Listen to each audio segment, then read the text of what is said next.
아멘. 할렐루야. 우리 가나안 정복 사역을 여호수아를 통해서 하게 될 때에 그 여호수아에게 여호수아 1장에서 6절에서도 마음을 강하게 하고 크게 용기를 내라. 두 번째로 7절에서도 오직 너는 마음을 강하게 하고 심히 용감한 자가 되어라. 그리고 9절에서도 마음을 강하게 하고 크게 용기를 내라. 두려워하지 말며 놀라지 말라 하면서 주님께서는 가나안 정복 사역을 하시는 여호수아에게 바로 6절과 7절과 9절을 통하여 세 번이나 마음을 강하게 하고 심히 용감한 자가 되어라. 6절에서는 마음을 강하게 하고 크게 용기를 내라. 7절에서는 마음을 강하게 하고 심히 용감한 자가 되라. 9절에서는 마음을 강하게 하고 크게 용기를 내라 하고 세 번씩이나 6절과 7절과 9절에서 마음을 강하게 하고 담대하라 하고 세 번씩이나 말씀을 하셨습니다. 이제 출애굽 사역을 하는 모세에게는 바로 출애굽기 4장 18절부터 마지막 절까지 31절까지를 통해서 네 번이나 모세에게 마음을 강하게 하고 담대히 해야 될 것을 이 문맥의 흐름 속에서 발견할 수가 있는 것입니다. 여호수아에게는 가나안 정복 사역에는 직접적으로 마음을 강하게 하고 용기를 내라, 담대하라 이렇게 직접적으로 말씀을 하셨지만은 바로 모세에게는 직접적으로 말씀하지 않았지만은 이 어떤 네 가지의 사건을 통해 가지고 간접적으로 그 문맥 속에 마음을 강하게 하고 담대히 해야 될 것을 이제 표현해 주고 있는 것입니다. 그래서 출애굽기 4장 첫 번째 단락이 18절로 19절을 보겠습니다. 모세가 장인 이드로에게로 돌아가서 그에게 이르되 내가 애굽에 있는 내 형제들에게로 돌아가서 그들이 생존하였는지 보려 하오니 나로 가게 하소서. 이드로가 그에게 평안히 가라 하니라. 여호와께서 미디안에서 모세에게 이르시되 애굽으로 돌아가라. 내 생명을 찾던 자가 다 죽었느니라 했습니다. 자, 그래서 여호수아에게는 가나안 정복 사역에 마음을 강하게 담대하게 하셨고 모세에게는 출애굽 사역에 마음을 강하고 하고 담대히 할 수 있도록 말씀을 주시는 겁니다. 자, 신약적으로 말하게 되면은 믿음의 은사를 받게 되면은 갑자기 믿음의 은사가 오게 되면은 마음이 갑자기 강하고 갑자기 담대해지는 것을 우리가 경험할 수가 있는 것입니다. 그래서 1969년도에 이제 여의도 순복음교회가 이제 저기서 여의도로 갈 것인가 독립문으로 갈 것인가 이렇게 장로님들 모아놓고 그때 조영기 목사님이 서로 이제 당회를 열었어요. 그때 장로님들이 말이죠. 전부 다 가난하고 성도들이 100% 다 가난했거든요. 그래서 독립문에 있는 고아원을 조그마한 고아원을 인수해가지고 그쪽으로 한 8,000명 되는 성도들을 다 들어갈 수 있으니까 고아원을 인수해서 그쪽으로 이제 이사를 갑시다. 그리고 이제 목사님 말하는 거 마이카 시대, 한 사람이 자동차 한 대 운전하는 그런 시대가 오는 것은 불가능합니다. 마이 자전거 시대가 열리면 좋겠어요. 자전거 한 대를 타고 다녔으면 부자가 되는데 무슨 자동차를 한 사람이 한 대씩 타고 다닌다고 이야기를 합니까? 그래서 조영기 목사님이 기도를 하게 되면은 이제 고아원을 인수할 것이 아니고 저 허벌판 여의도로 가가지고 10,000명 이상의 성도를 수용할 수 있고 500명의 선교사를 이제 파송할 수 있는 앞으로 마이 자동차 시대가 한 사람이 자동차 한 대를 운전하는 시대가 열리면은 주차장이 넓어야 되기 때문에 땅을 크게 확보해가지고 이렇게 우리가 교회를 이전해야 된다라고 조영기 목사님은 기도만 하면은 믿음의 은사가 와가지고 강하고 담대해지면서 돈 한 푼 없이 말입니다. 큰 소리를 치는 거야. 그러니까 장로님들이 아니 돈이 어디 있습니까? 헌금 얼마 나온다고 성도들 다 가난하고 힘들고 이렇게 되는데 그 큰 땅을 사가지고 무슨 10,000명 이상의 교회를 해가지고 500명의 선교사를 파송하고 또 주차장을 왜 그렇게 또 크게 하려고 그래요? 자전거 때문에는 많이 자전거 시대가 와도 발전하는 건데 하면서 막 반대를 했습니다. 그런데 이제 조영기 목사님은 믿음의 은사가 왔기 때문에 마음이 강하고 담대해지는 겁니다. 그죠? 그래서 이제 여호수아도 마음을 강하고 담대하고 말씀하셨고 모세에게도 이 4가지 사건을 통해서 마음을 강하고 담대하라고 말씀했지만은 신약에서는 믿음의 은사를 받아버리면은 자기도 모르게 불가능해 믿음으로 도전하면서 마음이 어떻게 됩니까? 강하고 담대하게 되는 겁니다. 그러니까 저와 여러분은 무슨 은사를 받아야 되겠다? 믿음의 은사. 그런데 믿음의 은사만 받으면 안 된다. 그 믿음의 은사를 받아가지고 바로 목사님의 사역을 내가 협력을 하고 후원을 하고 도와주고 연합을 하고 이렇게 교회를 세우는 일에 믿음의 은사를 내가 적용을 해야 되겠다라고 이렇게 선한 마음을 가지게 되면은 주님께서는 기름 부음을 부어주셔. 그래서 기름 부음 속에서 믿음의 은사가 열려버리게 되면은 그 믿음의 은사는 바로 뱀 고치게 되고 믿음의 은사로 기적을 행하고 믿음의 은사로 예언을 하고 믿음의 은사로 방언을 하고 믿음의 은사로 방언 통역을 하고 믿음의 은사로 협력 은사, 믿음의 은사로 지도자 은사, 믿음의 은사로 출애굽기 18장에 나오는 7가지 은사. 이 은사들이 말입니다. 자동으로 기름 부음 속에서 그냥 강물 속에서 물고기 떼가 놀듯이 이 기름 부음의 강물 속에서 말입니다. 이 다양한 믿음의 은사를 통해 다양한 은사가 무궁무진하게 이제 열릴 수가 있다는 겁니다. 할렐루야. 자, 그래서 출애굽기 4장 18절로 19절에서 모세가 장인 이드로에게 돌아가가지고 이야기를 합니다. 모세가 지금 본인이 앞으로 출애굽 사역을 해야 되기 때문에 내가 애굽으로 돌아가야 됩니다라고 이야기하지 않고 그거는 하나님께 받은 메시지죠. 그 메시지를 숨겨버리고 그냥 피상적인 이야기를 합니다. 그냥 형제들이 보고 싶어서 형제들이 지금 살아있는지 없는지 그 이제 안부를 여쭈게 되기 때문에 우리 친척들을 만나 뵈러 애굽으로 돌아가야 되겠습니다. 이렇게 바로 모세가 장인 이드로에게 왜 그런 말을 합니까? 왜 그런 말을 하기 때문이냐 하면은 마음에 두려움이 있었기 때문입니다. 왜냐하면 바로 왕이 자기를 죽이려고 했는데 40년이 지나가지고 이제 목동으로 살다가 애굽으로 돌아가려고 하니까 그 바로 왕이 살아있으면 눈 시퍼렇게 뜨고 살아있으면 자기를 또 죽일 것이기 때문에 이 출애굽 사역이 성공할 것인가 실패할 것인가 그에 대한 확신이 없기 때문에 장인 이드로에게 나 출애굽 사역을 하기 위해 가지고 애굽으로 가야 되겠습니다 하고 말하는 것이 아니고 자기 두려움을 살짝 감춘 상태에서 친척들의 안부를 여쭈려고 고향으로 애굽으로 가봐야 되겠습니다라고 이렇게 말하는 거예요. 그렇기 때문에 주님께서는 모세의 그 두려움을 뿌리 뽑기 위해서 영적인 정보를 하나 줍니다. 19절에서 여호와께서 미디안에서 모세에게 영적인 정보를 줍니다. 뭐라고 이야기합니까? 애굽으로 돌아가라. 내 생명을 찾던 자가 뭐했다?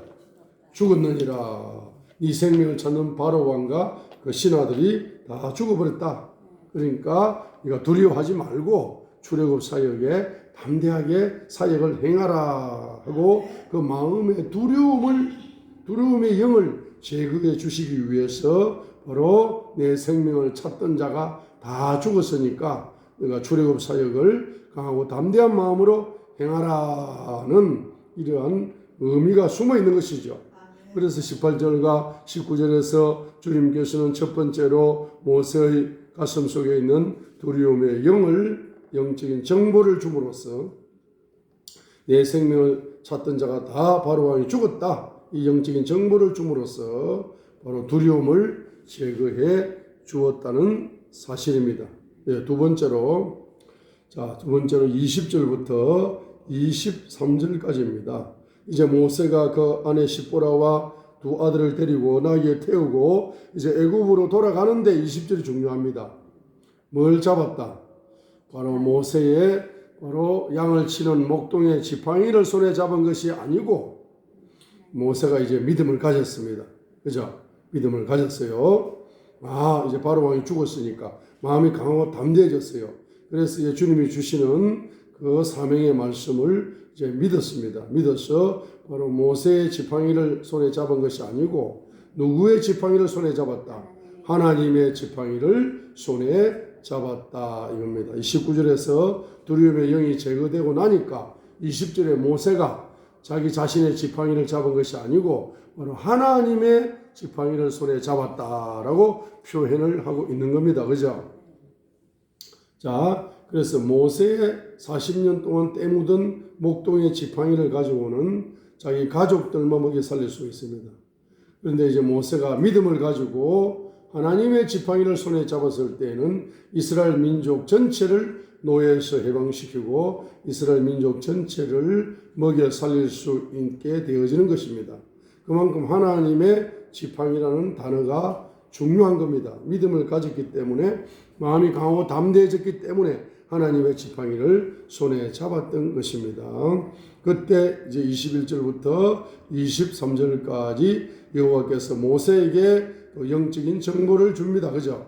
내가 애굽으로 돌아가거든 내가 내 손에 준 이적을 바로 앞에 다 행하라. 모든 이적을 행하라 이 말입니다. 그 하나님의 지팡이를 가지고.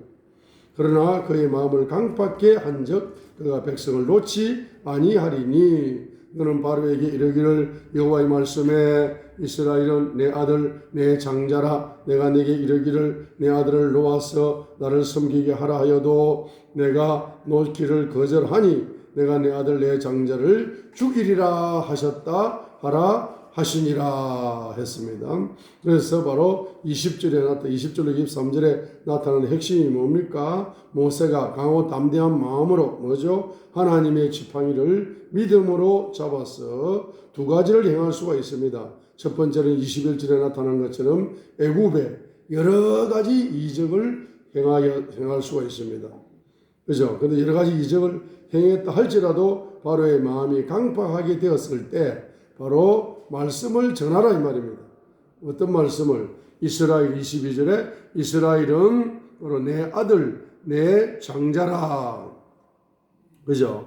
그래서 이 내 장자 내 아들 이스라엘을 노예에서 해방시켜서 하나님을 강야해서 섬기게 하라. 그죠? 만약에 그것을 거절하면은 10번째 재앙 바로 왕의 장자와 애굽의 모든 장자가 죽게 될 것이라는 10번째 재앙이죠. 그 10번째 재앙의 메시지를 누구에게 전하라는 겁니까? 바로에게 전하라는 겁니다. 바로에게 전하게 되면은 반드시 어떻게 됩니까? 영적으로 승리하게 되고 바로 출애굽의 역사를 바로 사역을 열매를 맺을 것이다는 강한 최후 승리에 대한 믿음의 확신을 주면서 모세에게 두려움을 제거시켜 주셨다는 사실입니다. 그렇죠? 그래서 2차로 모세의 마음속에 있는 두려움을 제거해 주시는 것입니다. 자, 24절로 26절에 어떤 사건이 또 발생하는 겁니다.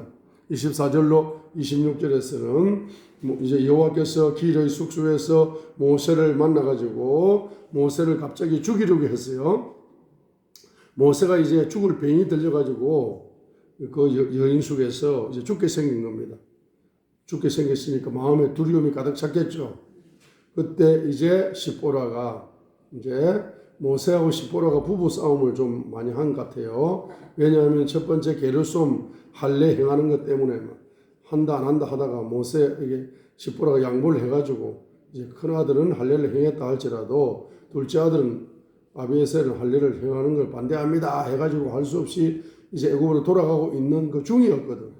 그러다 보니까 모세가 병들어 죽게 되니까 모세가 아이고 회개합니다. 내가 이제 하나님의 백성이 언약의 백성이 되는 출애굽기 17장에 나오는 할례를 행해야만이 하나님의 백성이 되는데 그 할례를 8일 만에 태어난 지 8일 만에 할례를 행하라는 명령을 내가 불순종해가지고 마누라 말을 들어가지고 내가 괜히 불순종해가지고 이렇게 되었습니다 하고 회개 기도를 하고 있으니까 시보라가 가만히 생각하니까 이것은 뭐 남편 말이 맞구나 하고 이제 둘째 아들의 이제 차도를 취해가지고 그 아비에셀 아들 그 아들을 이제 할례를 행했습니다. 그리고 이제 그 할례를 행한 그 피를 바로 모세의 발 앞에 던지면서 당신은 내 피난편이다 하면서 이렇게 그렇게 됐죠. 그때 여호와께서 모세를 놓으시니 그때 십보라가 피난편이다 하면 할례를 인함이었더라 했어요. 그래서 24절과 26절에서도 모세가 이제 죽을 병이 들어가지고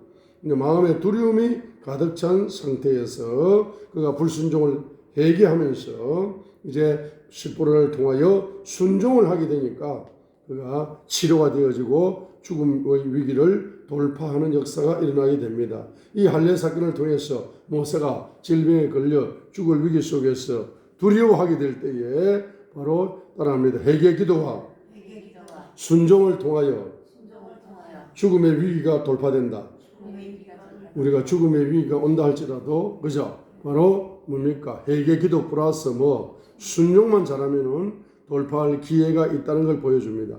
그래서 이것을 이제 돌파하고 병에서 치료받고 죽을 위기에서 이제 해방되어짐으로 말미암아서 모세가 병들었을 때는 마음이 약해졌어요. 근데 병이 치료되고 죽을 위기를 돌파하고 나니까 어떻습니까? 마음이 강하고 담대해졌습니다. 세 번째로 마음이 강하고 담대해진 겁니다. 그 다음에 27절부터 31절까지 이제 보시기 바랍니다. 여호와께서 아론에게 이르시되 강야에 가서 모세를 맞으라 하시며 그가 가서 하나님의 산에서 모세를 만나 그에게 입맞추니 모세가 여호와께서 자기에게 부탁하여 보내신 모든 말씀과 여호와께서 자기에게 명하신 모든 이적을 아론에게 뭐했습니까? 고했습니다. 그죠? 그리고 모세와 아론이 가서 이스라엘 자손의 모든 장로를 모으고 아론이 여호와께서 모세에게 명하신 모든 말씀을 전했죠. 그리고 백성 앞에서 뭐 했습니까? 이적을 행했습니다. 그죠? 따르는 표적으로 말씀을 전하는 거죠. 마가복음 16장 20절에 있는 것처럼 말씀만 전해가지고 믿는다 안 믿는다? 안 믿어요. 그죠? 그러니까 마가복음 16장 15절로 20절에 믿는 자에게는 이런 표적이 따르리니 20절에 바로 따르는 표적으로 말씀을 확실히 증거할 수 있다 했습니다. 여기에 보니까 아론이라든지 장로라든지 이런 사람들은 말씀만 해도 믿을 수 있어. 그죠? 왜? 20절에 여호와께서 아론에게 직접 말씀했잖아. 아론이 여호와의 음성을 들었죠. 광야에 가서 모세를 맞으라 하는 음성을 듣고 아론이 그대로 순종하는 사람이죠. 그러니까 믿음이 있는 사람이기 때문에 28절에 모세가 여호와께서 자기에게 부탁하여 보내신 모든 말씀 그리고 이적들 이것을 아론에게 고하니까 아론이 그대로 믿어버리죠. 그리고 또 장로들도 마찬가지입니다. 그죠? 장로들도 이제 말씀만 전하면 믿어. 그러나 백성들은 말씀만 전해가 믿는다 안 믿는다? 안 믿는 거야. 그래서 30절에 아론이 여호와께서 모세에게 명하신 모든 말씀을 첫 번째로 전하고 두 번째로 말씀 플러스 따르는 표적으로 이적을 행했죠. 그러니까 31절에 뭡니까? 백성이 뭐 했다? 믿으며 믿는 겁니다. 그래서 여호와께서 이스라엘 자손을 돌아보시고 그 고난을 감찰하셨다 함을 듣고 머리 숙여 경배하였더라 했습니다. 이제 모세가 홀로 사명을 받았지만은 누가 협력을 해줍니까?